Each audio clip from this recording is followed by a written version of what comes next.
ഇന്ത്യയിലെ ഹിന്ദുമത ആരാധനാക്രമങ്ങൾ അബ്രാഹ്മിക മത ആരാധനാക്രമങ്ങളിൽ നിന്ന് വ്യത്യസ്തമാണ്. അബ്രാഹ്മിക മതങ്ങളിലുള്ള ആളുകൾ ഏതെങ്കിലും പ്രത്യേക ദിവസം ആരാധനാ ആലയങ്ങളിൽ പോകാറുണ്ട്. ഇപ്പോൾ ക്രിസ്ത്യാനികളെ സംബന്ധിച്ച് അവർ ഞായറാഴ്ചയും, മുസ്ലിങ്ങളെ സംബന്ധിച്ച് അവർ വെള്ളിയാഴ്ചയും, ജൂതന്മാരെ സംബന്ധിച്ച് ശനിയാഴ്ചയും ആരാധനാ ആലയങ്ങളിൽ അവർ പോകാറുണ്ട്.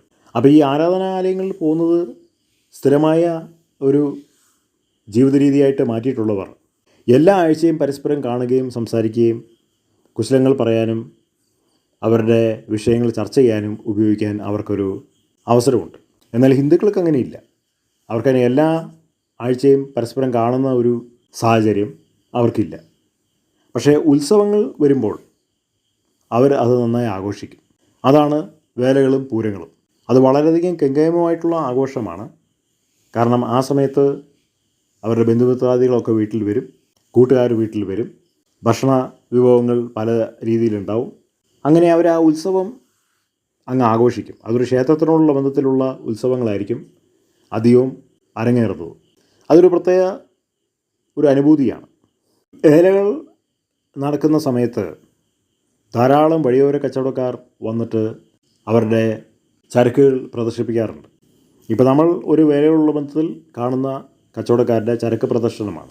എല്ലാ തരത്തിലുള്ള ചരക്കുകൾ അവർ പ്രദർശിപ്പിക്കുന്നുണ്ട് എന്നുള്ളതാണ് നമുക്കതിനെക്കുറിച്ച് പഠിക്കുമ്പോൾ മനസ്സിലാവുന്നത്. ഭക്ഷണ ചരക്കുകൾ, വസ്ത്രങ്ങൾ, ചെരുപ്പുകൾ, അലുമിനിയം പാത്രങ്ങൾ, ഫാൻസി കടയിലുള്ള ഉൽപ്പന്നങ്ങൾ, കൃത്രിമ മാലകൾ, വളകൾ, സെൻറ്റുകൾ, പച്ചക്കറികൾ, ഫ്രൂട്ട്സ്, അങ്ങനെ തുടങ്ങി ഒരുപാട് വ്യത്യസ്ത ഇനം ഉൽപ്പന്നങ്ങൾ ഈ വഴിയോര കച്ചവടക്കാർ ആ സമയത്ത് കൊണ്ടുവരുന്നതാണ്. അതാളുകൾ വാങ്ങും. കാരണം ആ സമയത്ത് വേല, പൂര, പറമ്പുകളിലൊക്കെ ഇരിക്കുന്ന ആളുകൾക്ക് ഇത് വാങ്ങുമ്പോഴാണ് അവർക്ക് സന്തോഷമുള്ളത്. കാരണം അത് ഉത്സവത്തിൻ്റെ ഒരു ഭാഗമാണ്. നേരത്തെ നമ്മൾ പറഞ്ഞ പോലെ ഇത് വല്ലപ്പോഴൊരിക്കൽ കിട്ടുന്ന ഒരു അവസരമാണ്. പ്രത്യേകിച്ചും പല വീടുകളിലുള്ള സ്ത്രീകളും കുട്ടികൾക്കൊക്കെ ഇതുപോലെ സന്തോഷിക്കാൻ പറ്റുന്ന വേദി വർഷത്തിലൊരിക്കലേ ഉള്ളൂ. അവിടെ ഇവിടെ വന്നിട്ട് വേലയിൽ സംബന്ധിച്ച് ഈ ചരക്കുകളൊക്കെ വാങ്ങിക്കൊണ്ട് പോകുന്നതാണ് അതിൻ്റെ ഒരു രീതി.